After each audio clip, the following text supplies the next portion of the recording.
Bonjour et bienvenue dans Témoins. Aujourd'hui, on ouvre une nouvelle page avec la série d'épisodes intitulée Les Relayeuses. Dans cette série, on part à la rencontre des femmes qui inspirent et transmettent par le sport. Celles qui avancent en éclaireuses, qui prennent la lumière, mais surtout la partagent. Elles portent des histoires, des luttes, des rêves. Elles transforment leurs épreuves en force et leurs victoires en héritage partagé. Et pour le premier épisode de cette série, notre témoin s'appelle Shanice Mendy. À 31 ans, Shanice a traversé plusieurs vies. Sciences Po, Canal+, Nike, koh un livre et maintenant l'audiovisuel.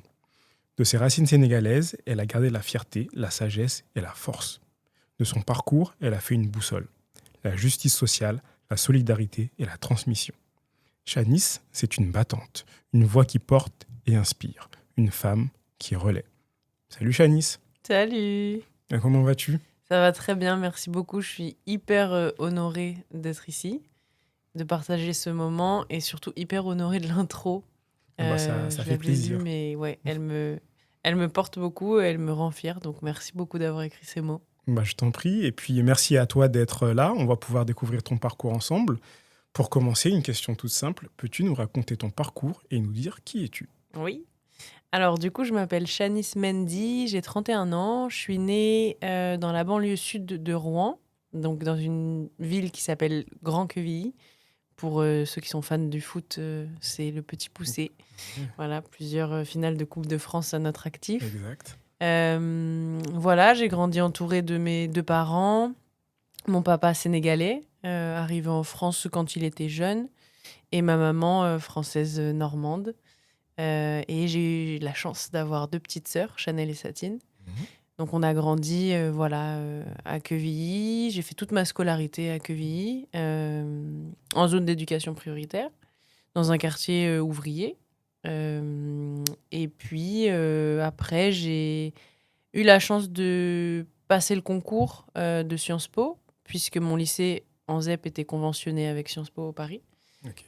C'était pas du tout ce à quoi j'étais destinée. Je connaissais même pas l'existence de l'école avant. J'en avais jamais entendu parler. Pour moi, c'était l'école des présidents, de la Oui. politique, voilà. Donc j'étais pas du tout, j'avais pas du tout ça en tête, mais j'ai toujours adoré l'école.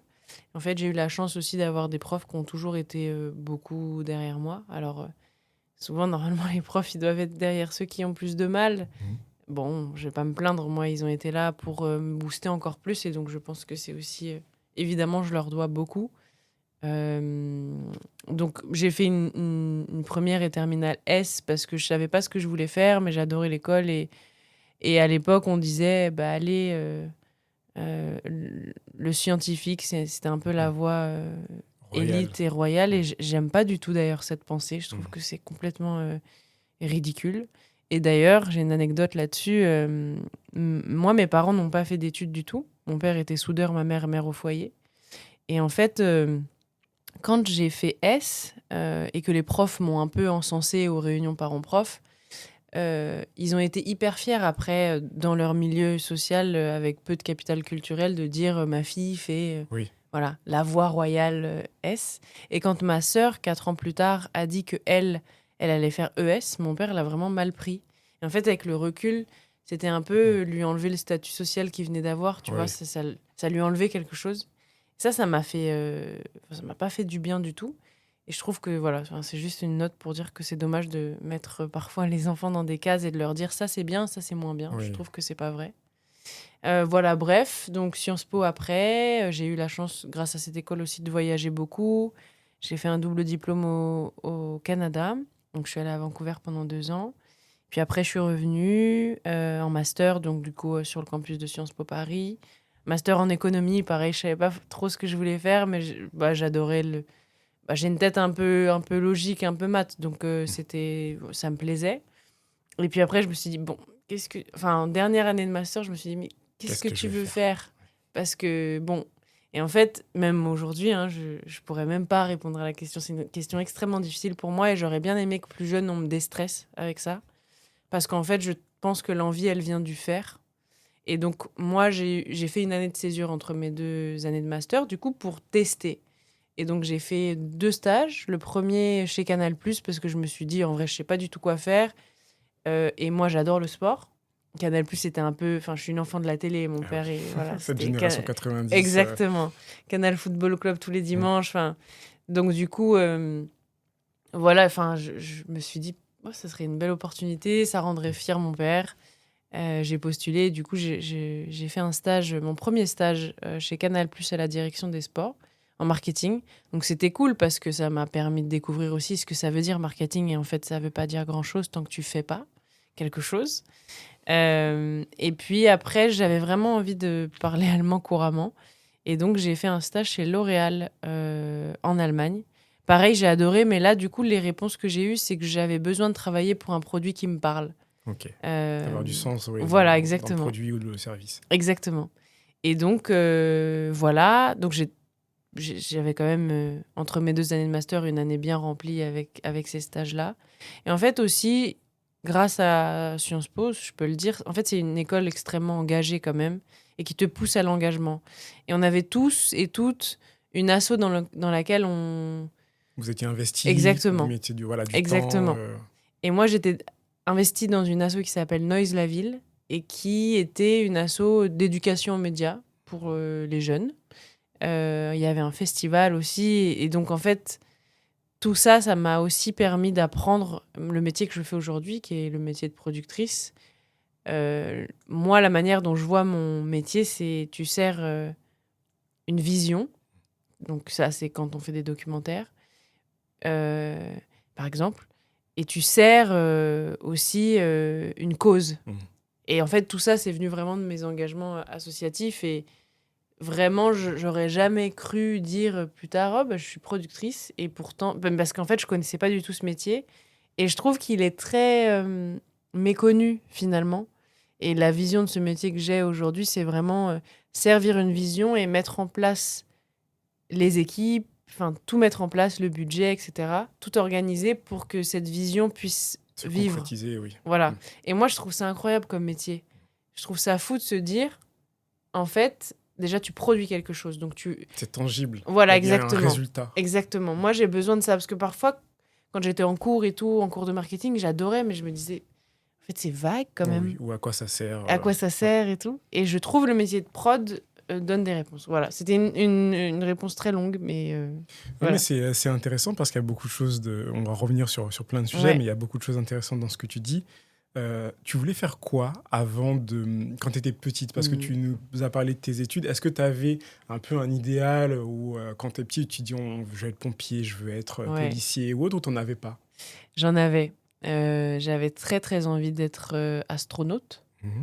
Après, donc ça, je pense que ça a couru de la primaire au collège.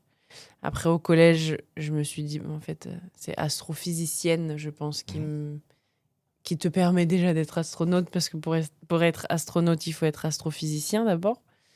Et après, en fait, en première et terminale scientifique, j'aimais beaucoup la chimie, la physique aussi, mais c'était pas une passion, c'était plus une passion. Ok.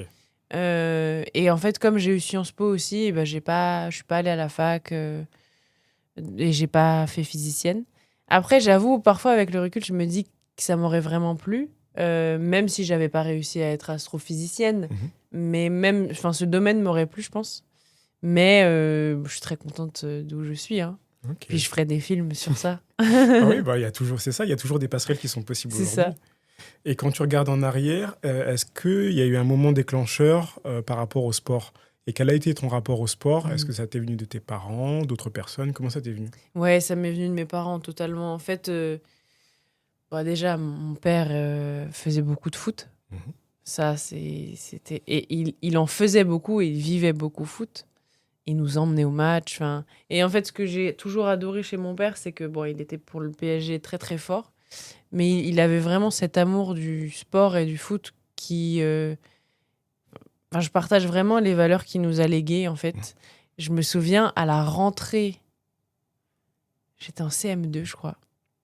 Alors que c'est un fou du PSG, j'étais habillée en l'OM parce qu'il avait trouvé qu'il était trop beau, le survêt, et qu'en fait, cette année-là, l'OM était bon, quoi. Donc ça lui déplaisait pas, en fait. Après, il était extrêmement compétiteur et tout, hein. Il charriait beaucoup et tout, mais je sais pas, c'était quelque chose. Enfin, je trouve que c'est une anecdote qui montre un peu à quel point il était sain dans son esprit vis-à-vis du sport. Ils nous ont mis au sport très vite, nos parents, à la danse beaucoup. Ma mère danse toujours beaucoup d'ailleurs. Mon père est un danseur Quel type de incroyable. danse?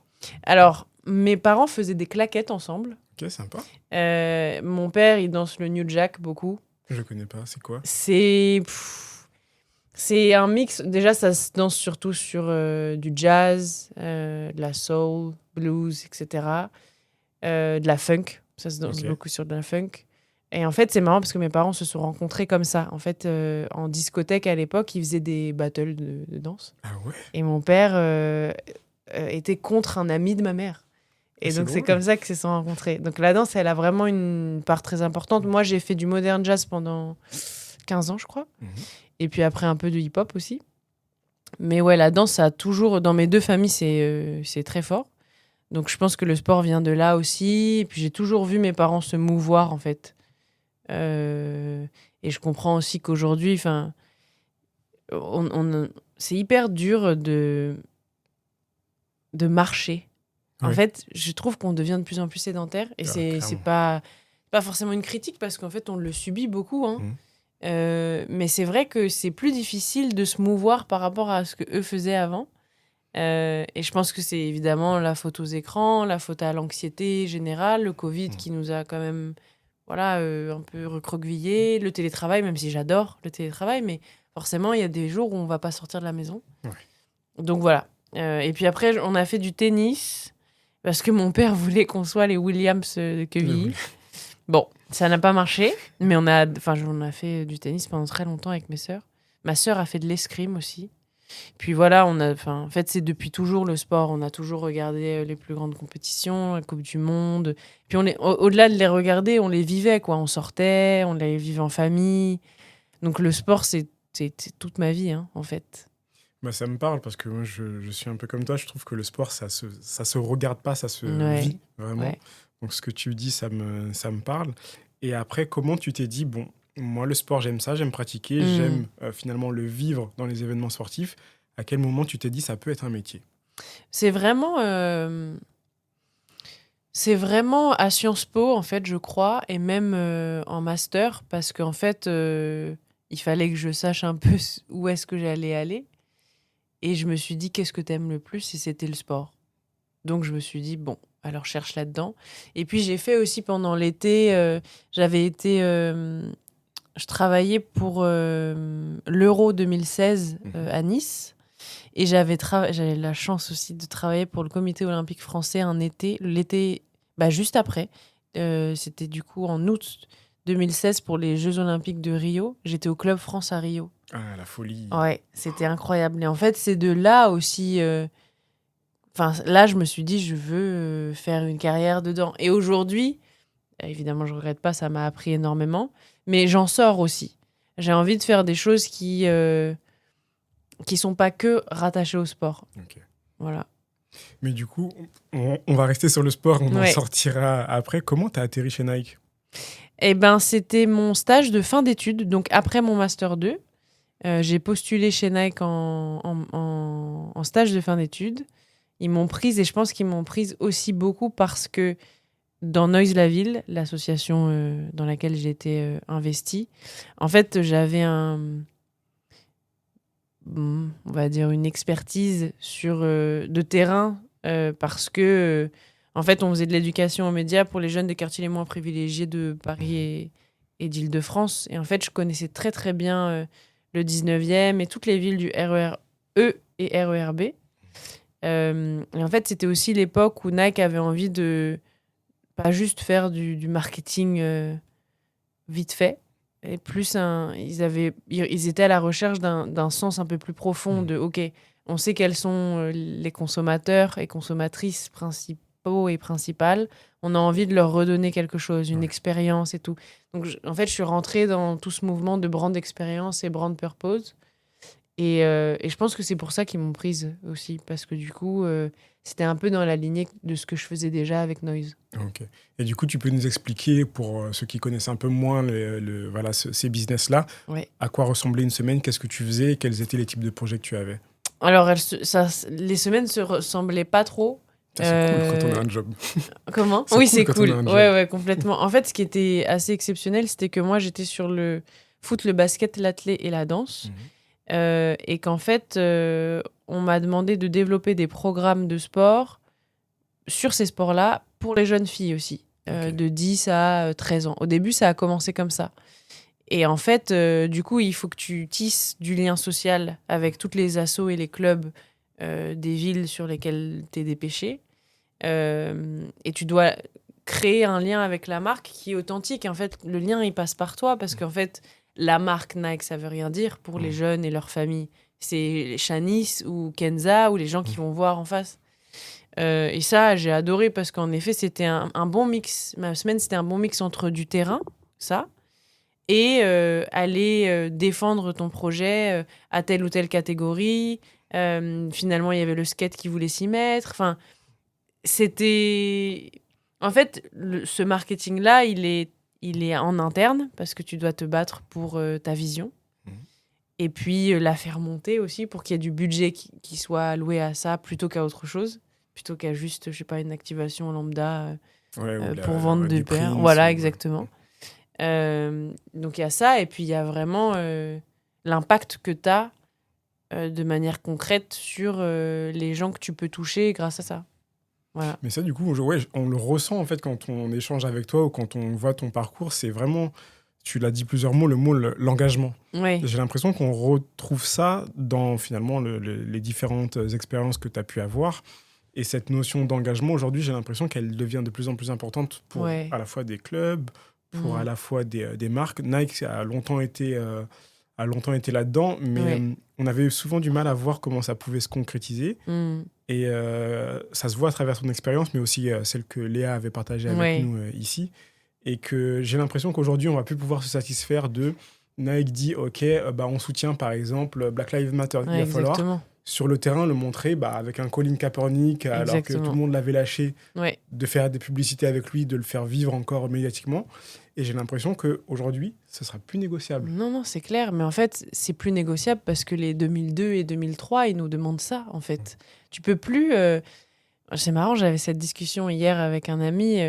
Tu peux plus être un youtubeur, je dis n'importe quoi, ou un influenceur qui... Et tu sais pas... Tu sais... En fait, tu ne peux plus vendre un produit ou incarner quelque chose sans devoir à ceux qui te suivent un peu de ce qui se passe dans ta tête. En fait, Ouais. tu peux plus... On a besoin de savoir ce que tu penses. On a besoin de savoir si t'es au fait de ce qui se passe à Gaza, par exemple. On a besoin de savoir si t'es au fait de comment les femmes sont traitées dans ton pays. Tu vois ? On a besoin de savoir. Et en fait, je pense que quand je dis on, c'est plutôt la génération qui nous talonne et qui nous challenge. Je dis les 2002-2003 parce que c'est l'âge de ma petite sœur aussi. En fait, je les vois avec ses amis demander des comptes. Et en fait, je trouve ça beau. Je pense que c'est en ce moment la seule chose qui me donne un peu de l'espoir dans l'humanité parce qu'on vit des moments difficiles. Mais ouais, je pense qu'il y a une demande de transparence qui est grande de la part de cette génération-là. Et du coup, maintenant, à travers l'audiovisuel, tu vas nous expliquer un peu plus ce que tu fais, mais est-ce que tu te sens un peu, justement, dans cette mouvance-là, quelque part, à pas vouloir rendre ou promouvoir, mais quelque part, ça vient s'aligner avec Bien sûr. quelqu'un avec des valeurs que tu as toujours eues, et tu te dis, là, c'est un moyen plus fort ou différent de le faire? Bien sûr, totalement. En fait, c'est de l'art, l'audiovisuel. Et peu importe la forme d'ailleurs, que ce soit du cinéma, du reportage, peu importe, je trouve que c'est de l'art et c'est une manière d'essayer de s'en sortir et de et d'avoir un point de vue sur l'humanité et de le partager et de se faire rencontrer les gens.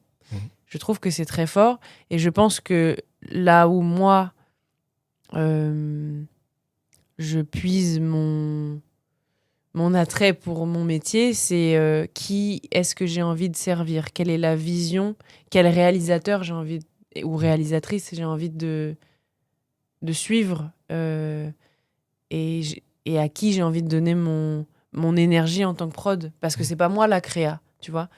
Et en fait, j'ai trouvé évidemment quelqu'un qui est devenu aussi l'une de mes meilleures amies, Hélène Adjiani, j'ai produit son dernier documentaire sur Anaïs Kemener, championne de France de marathon, qui a eu un cancer du sein et qui est une femme extrêmement forte. Et j'ai envie de produire les prochains projets d'Hélène parce qu'elle est intrinsèquement toute l'humanité, je trouve.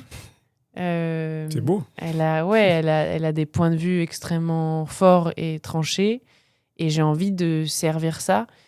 Tu vois, je pense que comme tout le monde, on se demande parfois ce qu'on peut faire pour Gaza. Bon, là, en ce moment, on peut quand même se dire qu'on peut aller sur une flottille, mais c'est dur de ne pas savoir ce qu'on peut faire. Et je trouve que par l'art et par servir la vision d'Hélène, je vais y arriver, je vais faire ma part, tu vois. Et ce sera moins lourd quand j'irai me coucher. Ouais. Mais c'est beau ce que tu dis. En fait, j'ai vraiment l'impression que un peu tout converge. Ouais. À la fois les valeurs que ta famille a pu t'inculquer, celle du sport dans lequel tu as pu t'exprimer, les compétences que tu as développées jusqu'ici, l'expérience que tu as eue. Ouais. Et en fait, j'ai l'impression que tout se met en place, tout s'emboîte parfaitement à ce moment. En fait, c'est hyper intéressant ce que tu dis parce que pour moi, le lien de tout ça, ou le lien, c'est l'amour en fait. Et je pense que j'ai eu la chance, et je le dis souvent ça dans les podcasts, peut-être que les gens en auront marre d'entendre ça, mais j'ai eu la chance d'avoir été un bébé aimé. Il y a des privilèges que j'ai pas eus, mais celui-là, je pense que c'est l'un des plus grands. Et quand je l'ai compris, ça a aussi changé beaucoup de choses dans ma vie. Parce qu'en fait, tu sais, quand tu grandis entouré d'amour, tu as l'impression que c'est tout le monde comme ça, quoi. Oui. Et en fait, c'est pas une personne sur deux. Donc, en fait, ça aussi, je pense que c'est... Il y a ça, il y a l'amour, il y a la foi que j'ai trouvé aussi dans ma religion. Je suis chrétienne catholique et forcément, pour moi, c'est très important. Mais ces deux choses-là, c'est un peu ce qui fait le lien de tout ce que tu dis, en fait. Et j'espère que je ne perdrai pas ça. C'est marrant, je disais aussi, là, il y a 2 jours, on était devant des jeunes et tu vois, moi, quand j'étais petite, j'entendais pas mal de fois, faut pas travailler avec les gens qu'on aime parce que du coup, on risque de se disputer et tout. Et en fait, je suis pas d'accord. Parce qu'en fait, on passe la plupart de notre temps au travail puisqu'on vit dans un monde capitaliste, malheureusement. Et en fait, si on ne travaille pas avec les gens qu'on aime, on est triste, quoi. En tout cas, moi, personnellement, si je travaille avec des gens que j'aime pas, je vais mal travailler et je vais pas être bien. Donc, en fait, j'avoue, et je leur ai dit, tu vois, et aux lycéens et tout, je leur ai dit, faites des trucs entre vous aussi, quoi. Parce qu'en fait, aussi, les gens que t'aimes et qui t'aiment, il y a une espèce de confiance aussi que parfois t'arrives pas à puiser à l'intérieur de toi-même et tu la vois dans les yeux des autres. Et je trouve que ça t'élève. En fait, on est des animaux sociaux, quoi. On a besoin d'être élevés par les autres. Et c'est bien parfois de se détacher du regard des autres, mais du regard des gens que t'aimes, je trouve que c'est quand même un booster assez fort. Là-dessus, je suis totalement d'accord avec toi et j'ai l'impression que c'est en train de changer. Ça va avec les changements de génération dont on parlait tout à l'heure. Mais effectivement, moi, je trouve que ça a toujours été une bêtise de dire, en fait, il faut pas se lier d'amitié, il faut pas avoir d'émotions au travail, il faut pas être avec des gens que tu aimes bien. Je pense que c'est tout le contraire. Tu travailles mieux si tu es dans un environnement dans lequel tu as de la confiance. Tu as confiance aux gens, dans lequel en fait tu te retrouves, parce que c'est, comme tu l'as dit, la majeure partie de ton temps que tu passes avec eux. Si tu passes la majeure partie de ton temps avec des personnes que tu n'aimes pas, je pense qu'à la longue, il en ressort rien de bon. Complètement. Rien de bon. Donc ça, c'est important, ce que tu dis, l'entourage, que ce soit au travail, que ce soit dans le sport et dans ces autres domaines-là. Toi, aujourd'hui, ton entourage, il est comment, professionnellement parlant? Tu t'entoures de qui? Je m'entoure des gens avec lesquels j'ai des atomes crochus en termes de valeurs humaines. politique aussi. Je m'entoure d'amis Mhm. dans mon travail. Et puis, j'essaie aussi d'essayer toujours d'avoir des très jeunes avec nous. Alors, c'est pas toujours facile, hein. Parfois, c'est un tournage de last minute, c'est difficile de dire à un jeune, tu peux venir voir. Ouais. Mais en fait, c'est ce que j'essaie en tout cas d'avoir en tête toujours parce qu'on vieillit, hein. Enfin, je veux dire, on a été jeune et puis on l'est un peu moins et puis on le sera encore un peu moins demain. Et du coup, on va devenir obsolète. Et on va devenir obsolète et moi, j'aimerais quand même avoir des enfants aussi. Donc, j'ai pas envie d'être très obsolète en fait. Oui. Pas tout de suite en tout cas. Parce qu'il va falloir les élever dans un monde un peu compliqué et tout. Donc, ouais, j'essaie de m'entourer de jeunes.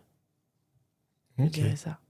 Et comment tu te nourris, toi, de ta propre histoire? Parce que tu as été dans des environnements qui sont quand même très compétitifs, le sport par exemple. Complètement, ouais. Toi, comment tu as évolué à la fois en tant que femme, Mm. en tant que femme noire, Ouais. en tant que voilà, issue de quartiers populaires? Comment tu t'es construite par rapport à ça pour pouvoir voilà, évoluer dans ces environnements Mm. dans lesquels tu n'étais pas forcément amenée à travailler Ouais.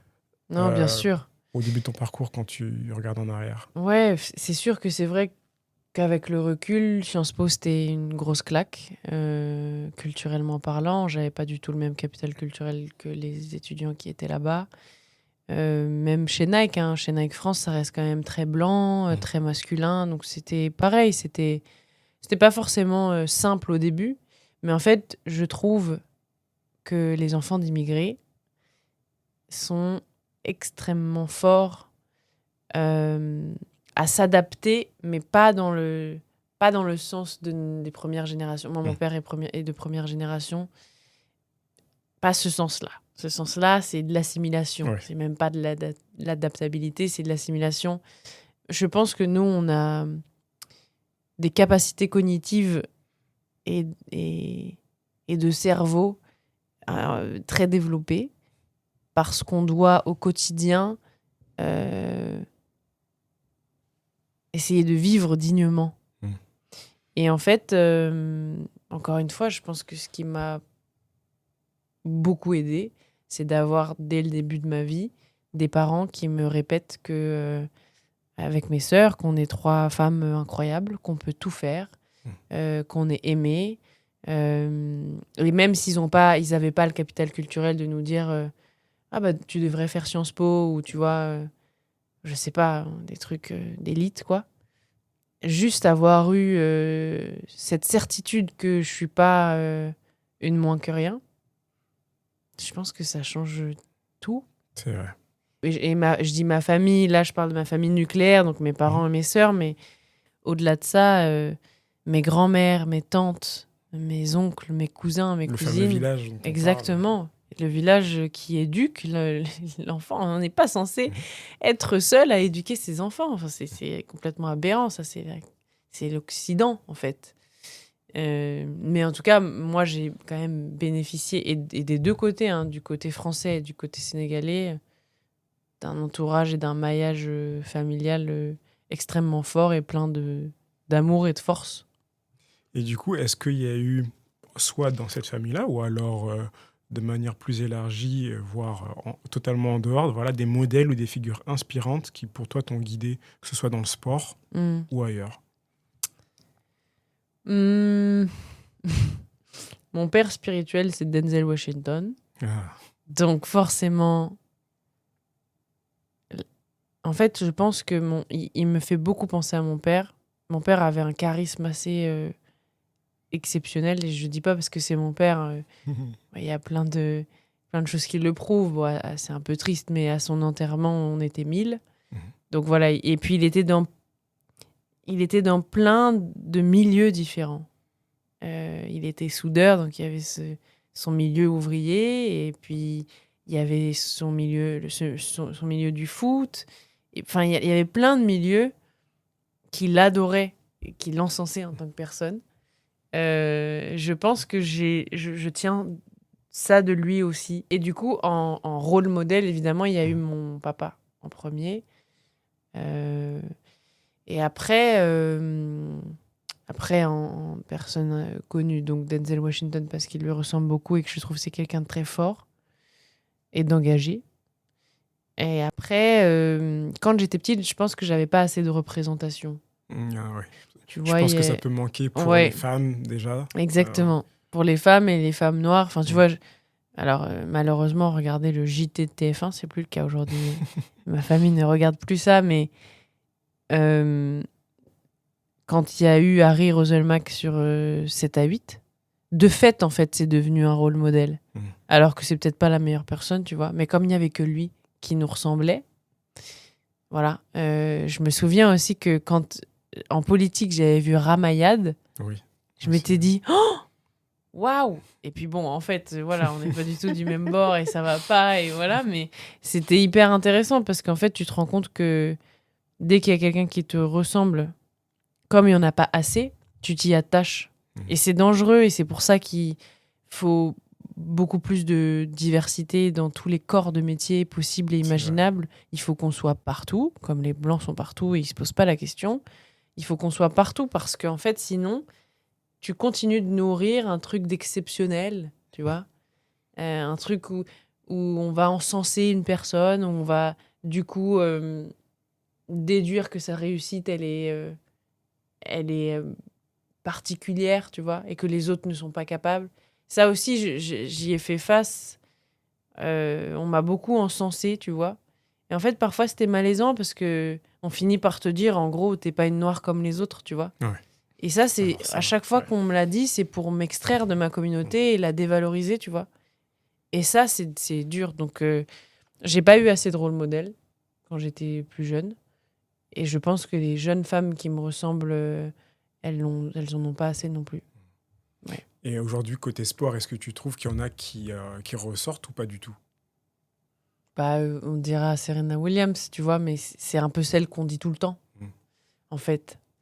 Et Vénus, évidemment, tu vois, parce que leur histoire est incroyable, leur proximité avec leur papa, elles deux, enfin, Lewis Hamilton aussi, forcément, mais tu vois, du coup, c'est... Bon, alors, ces gens sont particulièrement incroyables, je trouve, dans leur chair, quoi. Et c'est pas que parce qu'ils sont noirs, du coup. Mm. Mais sinon, il faut chercher, quoi. Tu vois, je suis en mode... je cherche. Après, moi, j'adore le foot. Je trouve que l'équipe de France actuelle, et même depuis 5 ans, je les trouve incroyables, ces petits. Je dis ces petits parce que maintenant, j'ai 31 ans, donc ils sont plus petits que moi. C'est vrai. Mais non, non, enfin, il y a des choses qui se débloquent et tout, mais féminines, tu vois, j'ai plus de mal à dire parce qu'elles sont moins là. J'adore Naomi Osaka. Voilà, hein. Ok, très bien. Viola Davis aussi, Ah, évidemment. des beaux exemples. Ouais. Quel conseil tu donnerais à aujourd'hui une jeune femme, noire ou pas, mais qui Mhm. rêverait de travailler dans le sport? Je lui dirais enfin, si c'est son rêve, d'aller chercher toutes les opportunités pour le faire. Et ça peut vraiment... En fait, peut-être qu'il faut s'enlever un peu de pression sur ce truc de il faut que je trouve un stage, il faut que je trouve une alternance, il faut que je trouve ci ou ça. En fait, localement, déjà, il y a plein de trucs que tu peux faire. Tu peux être bénévole dans une asso de ton quartier, un club de foot, peu importe, en fait. Ça commence aussi comme ça et c'est des choses qui vont t'apprendre énormément, qui vont te valoriser. S'impliquer. Voilà, et qui vont t'apprendre à comment t'impliquer et qui vont te permettre aussi de savoir ce que t'aimes. Et en fait, c'est super, hein. Enfin, moi, j'ai eu la chance de toucher aux grosses boîtes, Canal+, Nike et tout, donc je vais pas dire que c'est pas dans ces boîtes qu'il faut aller.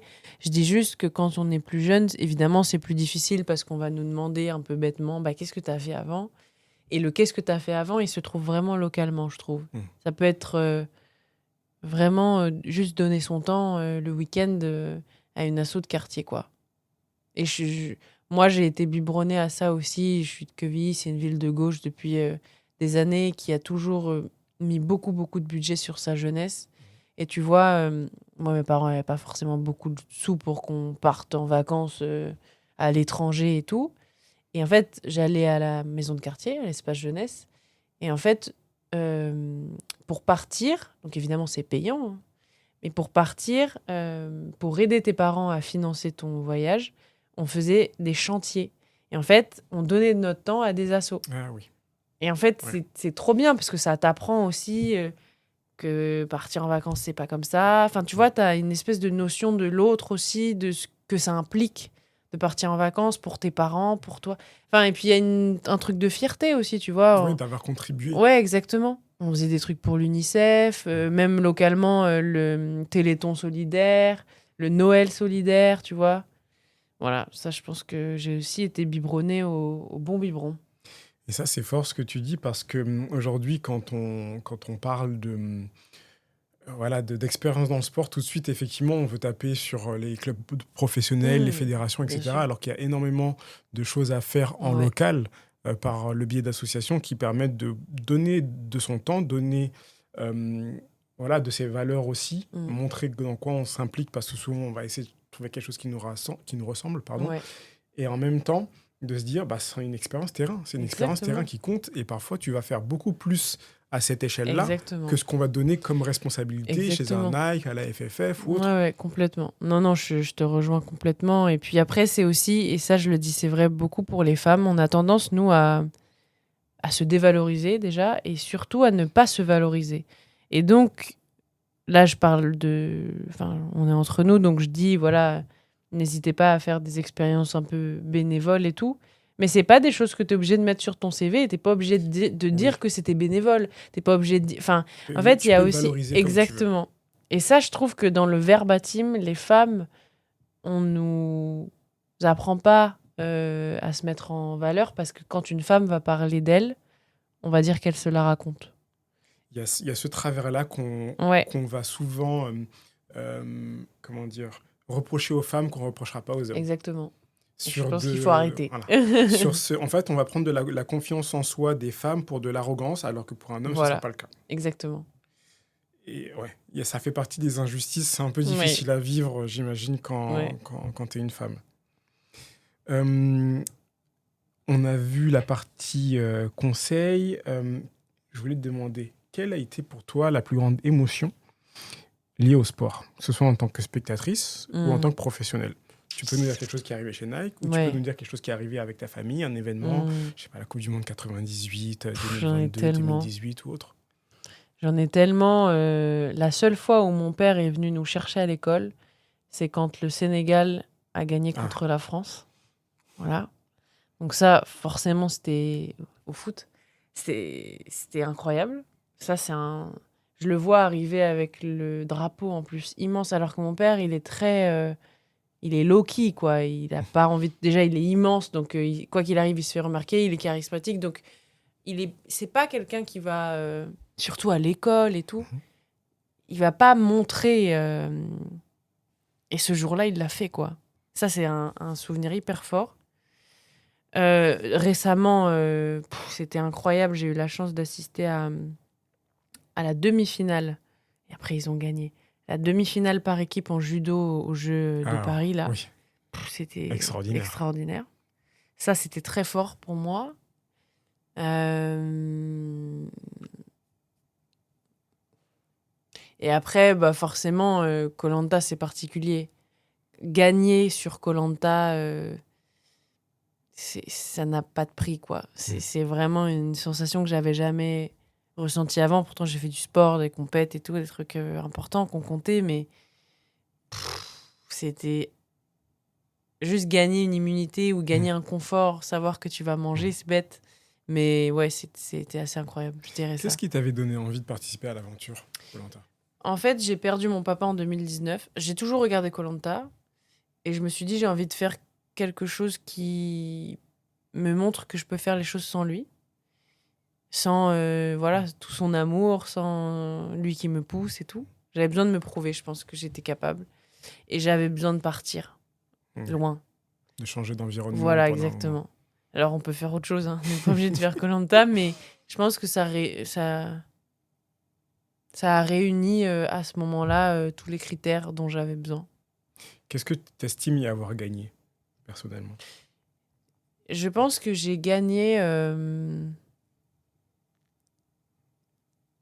euh, une compréhension peut-être plus fine d'à quel point on est des animaux sociaux. et d'à quel point parfois on fait des choix qui ne sortent pas de notre cœur, mais qui nous sont contraints parce qu'on fait société. Donc ça, c'est un peu dur parce que du coup, je pense que j'ai perdu un peu de naïveté. Mais ça m'a appris aussi que il faut prendre du recul et passer à autre chose. Parce que finalement, c'est pas si grave et qu'on vit qu'une fois. C'est un peu bête, mais c'est un peu ce que j'ai... C'est un peu la claque que je me suis prise. Et je me souviens, quand c'était dur et tout, sur le camp, je me disais, n'oublie pas ça, quand même. Oublie pas que la vie, c'est dur, mais c'est pas si dur et t'en as qu'une, quoi. Ouais. Prends du recul quand c'est comme ça. Essaie de pousser un peu pour voir toute la main, quoi. La big picture. Voilà, c'est ça. Et là-dessus, koh toi, tu l'avais vécu comme une aventure, comme un jeu, comme un défi, comme un une jeu. compétition. Ouais, une compétition, un jeu, une compétition. Moi, quand je joue, je veux gagner. Je suis pas mauvaise joueuse, mais je suis mauvaise perdante. J'ai du mal à accepter la défaite. Alors après, je dis que j'ai du mal. En vrai, j'aime pas ça et après, ça passe. Donc, je l'ai vraiment vécu comme un jeu, mais je l'ai vécu comme un jeu dans la vraie vie. C'est-à-dire que pour moi, si t'es capable... Mais c'est très personnel, hein. Je juge pas des gens qui pourraient penser différemment, mais pour moi, si t'es capable de trahir dans ce jeu, t'es capable de le faire dans la vie. Ouais. Parce qu'en fait, même si c'est un jeu, en fait, il n'y a pas beaucoup de fois dans la vie où tu peux prouver que t'es quelqu'un de bien. Tu vois ce que je veux dire ? Enfin, tu peux tu peux le prouver au quotidien en étant généreux avec les gens dans le besoin, par exemple, ou en t'engageant et tout, mais je trouve que c'est dans les moments difficiles que tu sais si t'es quelqu'un ou pas. Enfin, je dis pas que je suis quelqu'un, je dis juste, j'ai envie d'être à la hauteur de ce que je voudrais être. Ouais.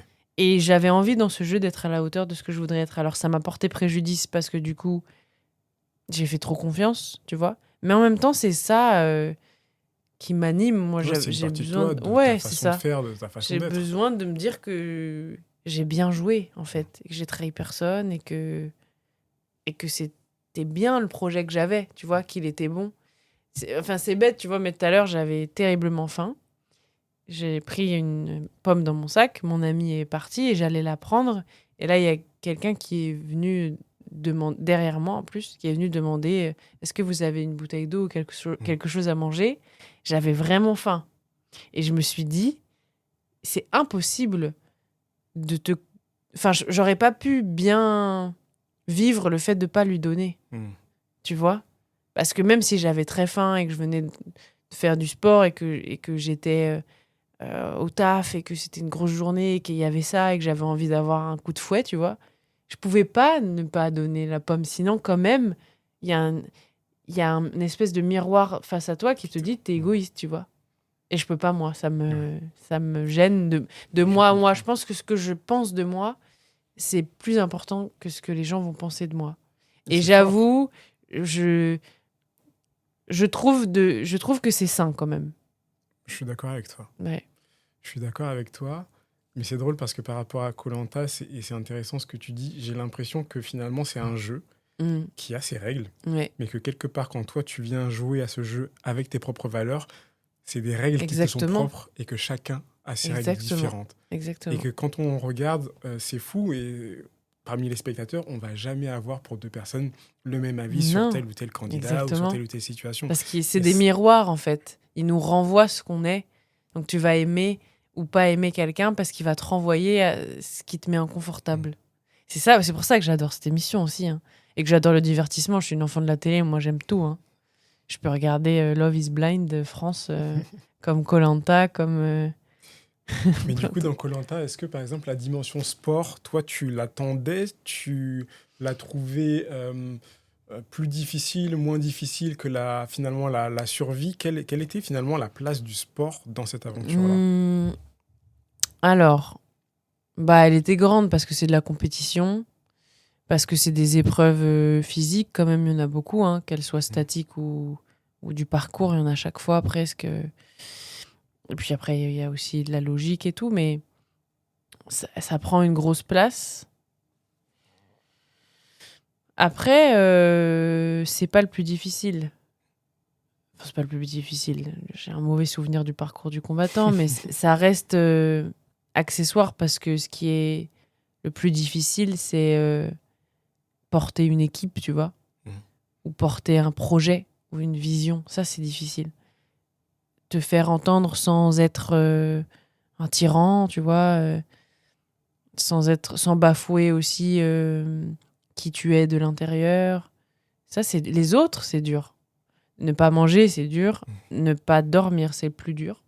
Le froid, c'est dur. Même si on était en Polynésie, la nuit il faisait froid, être mouillé, c'est dur. Mais bon, c'est des choses qui t'apprennent beaucoup quand même. Ok. Quel détail pour toi de la vie quotidienne t'a marqué, des détails que nous, en tant que spectateurs, on n'a pas perçus? Donc, tous les candidats qui ont fait koh se disent, ok, bon, ça pèse quand même, voilà, dans notre journée, mais par contre, les spectateurs ne le voient pas, ne le perçoivent Je pas. pense que c'est la perception du temps. En fait, on n'a pas de montre. Et les montres des caméramans ou des journalistes sont déréglées. Ah. Donc en fait, c'est un peu de la torture, surtout la nuit, parce que tu sais pas tu sais pas quelle heure il est, tu sais pas combien de temps t'as dormi, tu sais pas quand est-ce que le soleil se lève, t'as froid, donc tu veux que le soleil se lève pour avoir chaud. Et aussi, on s'ennuie beaucoup. En fait, une épreuve, c'est une par jour ou une tous les 2 jours. Donc en fait, la plupart du temps, tu discutes, tu vas marcher, tu cherches des colliers, mais tu t'ennuies. Et comme t'as faim et que t'as pas à manger, tu vois, quand tu jeûnes, bah, je trouve que la journée, elle passe plus lentement. Oui. Parce que c'est pas rythmé par Les repas. par les repas. Ouais. Donc l'ennui, c'est difficile. Et je pense que le spectateur le voit pas. Ok. Ouais. Ouais, c'est intéressant parce que la perception du temps, après, ça joue sur beaucoup de choses. Hein. Ça va jouer Exactement. sur le moral, ça va Tout jouer le sur le temps, physique. bien sûr. C'est Non, quelque chose non, de charnière pour un ouais, être ouais, humain. ouais. Hein. Complètement. Tu fonds à vue d'œil, tu te sens affaibli et tu t'ennuies. Ouais.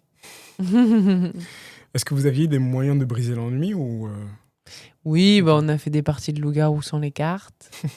On se racontait beaucoup nos vies aussi, bien sûr. Enfin, c'est fort ce que tu vis avec des gens sur une île pendant... Moi, je suis restée 3 semaines, c'est beaucoup. Hein. 24 heures sur 24 avec les mêmes personnes. Tu vois leurs failles, ils se montrent vulnérables. C'est... Ouais. Puis tu parles beaucoup de bouffe aussi. J'imagine. Bah, écoute, merci pour toutes ces explications et pour ce partage. L'interview touche à sa fin. Un petit rituel avec 2 questions. Oui. La première, quel média ou quelle œuvre culturelle représente le mieux ton vécu? Sachant que tu n'as pas le droit de dire ton livre, qu'on conseillera bien entendu aux auditeurs, ni koh Lanta. Ok. Parce que trop facile sinon. Bien sûr, trop facile. C'est évidemment hyper difficile comme question.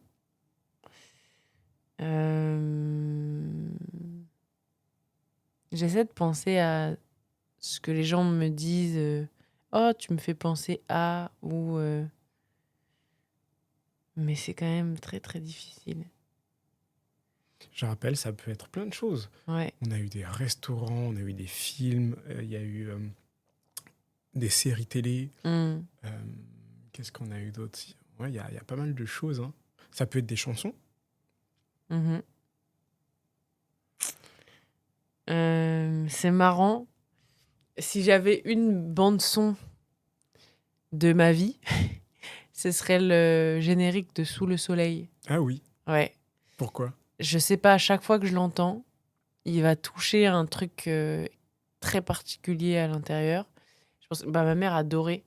Et je pense que ça me fait penser aux vacances. J'ai quand même si on était d'un milieu ouvrier et qu'on n'avait qu'un salaire, on allait en vacances tout le temps. Enfin, tous les étés, je veux dire. Et je pense que je voyais aussi les sacrifices et les preuves d'amour de mes parents comme ça. Donc je pense, je dirais comme ça, là, Sous le soleil. Et après, un autre truc aussi, tous les méchants de Disney. Ah oui. Tous les vilains. Parce qu'en fait, moi, je trouve que c'est les personnages les plus intéressants. Déjà, c'est la plupart du temps les personnages les plus drôles. Je pense à Hadès, là. Et en fait, c'est finalement les personnages les plus sensibles. est complexe du coup, parce qu'ils ont une blessure qu'il faut porter et qu'on célèbre jamais. Et leur manière à eux de l'évacuer, c'est la méchanceté. Mais parfois, c'est un mauvais jugement aussi des autres. Donc, ouais. C'est Je très dirais pas intéressant. que je dirais pas que ils me représentent les vilains. Mais tu vois, notamment sur koh au début, enfin, même franchement, les 4/5e de mon aventure sur Twitter, les gens étaient assez incroyables avec moi. Il y avait une espèce de truc de on est trop fiers et tout, elle est trop bien et tout. Je trouve qu'on me voyait beaucoup aussi à la télé. Et puis, le dernier épisode, il y a un montage et on pense que. Enfin, le montage fait penser que je menace quelqu'un. Et en fait, du coup, je suis devenue la vilaine. Oui. Et en fait, je suis partie en plus sur ça. Donc finalement, alors dans la tête des gens, je peux être un parfait mixte des deux, et puis parfois il y a des gens qui se rappellent pas. Mais pour certaines personnes, je peux rester la vilaine de la saison, tu vois. Et en fait, tout ça, c'est pour dire qu'on s'attache aussi souvent à une facette de ce qu'on a vu de quelqu'un. Et il faut aller creuser quand même. Parce qu'on ne sait pas par quoi ils sont passés, jamais. On ne sait pas comment était leur journée. Et c'est bête, mais juste, si on était un peu plus bienveillants et indulgents les uns avec les autres, la vie serait plus facile. Je trouve que, notamment à Paris, en ce moment, je trouve qu'il y a plus de bénéfice du doute, par exemple. Tu bouscules quelqu'un sans faire exprès, on va tout de suite t'agresser. Il y a plus de j'ai pas fait exprès. Non, t'as plus le temps de dire ça. Ou je sais pas, la dernière fois j'étais dans le métro et il y a un monsieur qui a mis trop fort. En fait, ses écouteurs n'étaient pas connectés à son téléphone. Et il a pas entendu, lui. Il regardait son truc. En fait, les gens l'ont incendié, quoi. Et en fait, tu te dis, il y a plus d'humanité, il y a plus de bienveillance, il y a plus de bénéfice du doute. Et je pense que tout ça, on peut le changer s'il y a une révolution qui s'opère. C'est vrai qu'il va falloir changer ça, mais on sent les gens à fleur de peau. Ouais, on sent complètement. de moins en moins de compréhension, on sent beaucoup de polarisation. La méfiance. De la méfiance, et voilà, beaucoup de sentiments négatifs en première intention. Exactement. Et ça, c'est difficile à vivre. Mais intéressant ce que tu disais sur les Disney. Je pense que Disney, en plus, s'en est emparé en faisant pas mal finalement de films sur les méchants. Il y a eu Maléfique, notamment. Il y a eu Cruella. Exactement. Du coup, je trouve ça intéressant d'avoir l'autre versant. Parce qu'il y a toujours plusieurs versions et que c'est très intéressant d'aller comprendre les blessures de quelqu'un pour voir pourquoi il peut réagir comme ça ou comme ça. Parce qu'au final, il y a plus de gens qui ont été blessés et qui doivent vivre avec que de gens pour qui tout va bien. Ouais, complètement. La toute dernière question. Je vais te demander de me donner un numéro entre 1 et 10. 1. 1. Peux-tu partager un événement sportif qui t'a profondément touché, que ce soit en tant que participant ou spectateur ? Ça revient à une question qu'on t'a posée tout à l'heure. Tu as le droit à un deuxième numéro. Un deuxième ? 10 alors. La numéro 10. Y a-t-il une anecdote touchante ou mémorable liée au sport que tu aimerais partager qui pourrait illustrer ton lien personnel avec celui-ci ? Un lien au sport. Oui.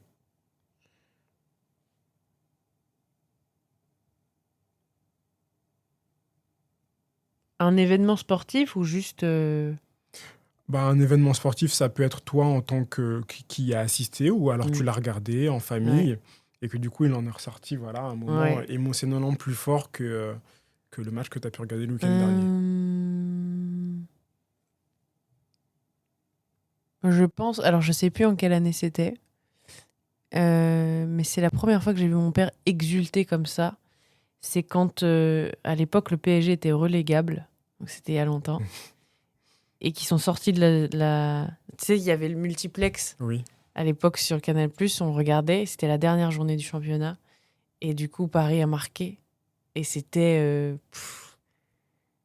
c'était la libération de mon père, quoi. De ce qu'il avait contenu toute la saison. Et nous, tu vois, ces 3 filles et sa femme, on le regarde et on est heureuse, tu vois. Mais on est heureuse pour le PSG, mais on l'est encore plus parce qu'il l'est, quoi. Oui. Ouais. Ça, c'est fort. Ouais. Ça m'a marqué. Je me souviens, parce que moi, je suis pour l'OM. J'ai beaucoup, du coup, d'amis parisiens. Oui, et oui, ce match-là, c'est Amara Diané qui marque, il me semble. Ouais. Je m'en souviens aussi pour eux et je peux comprendre l'émotion qui a traversé ton Ouais. père ce jour-là. C'est dingue. Eh bien, écoute, Shanice, merci pour cette interview, merci pour Merci cet beaucoup, échange Youssouf. où vraiment on apprécie beaucoup ton engagement et je trouve que ça s'en ressent quand on te rencontre, ça s'en ressent par tout ce que tu dis et tout ce que tu fais.